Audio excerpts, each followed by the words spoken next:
long a centre for Roman Catholic pilgrimage, and since the 1930s, a shrine for Anglicans as well.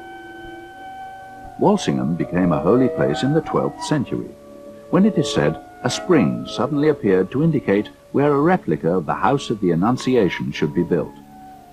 Walsingham's reputation grew until one of the pilgrims, a certain King Henry VIII, ordered the dissolution of the monasteries, and Walsingham was destroyed.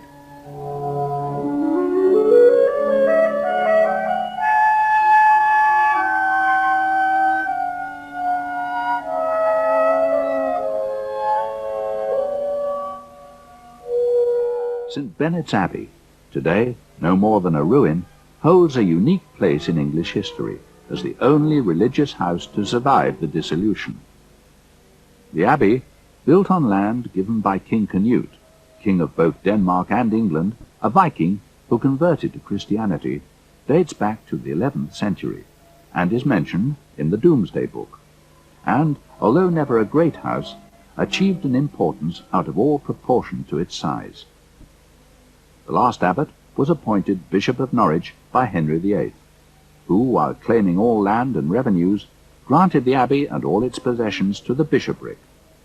Today, the Bishop of Norwich is still Abbot of St. Bennett's, and returns each August to hold a service amid the ruins.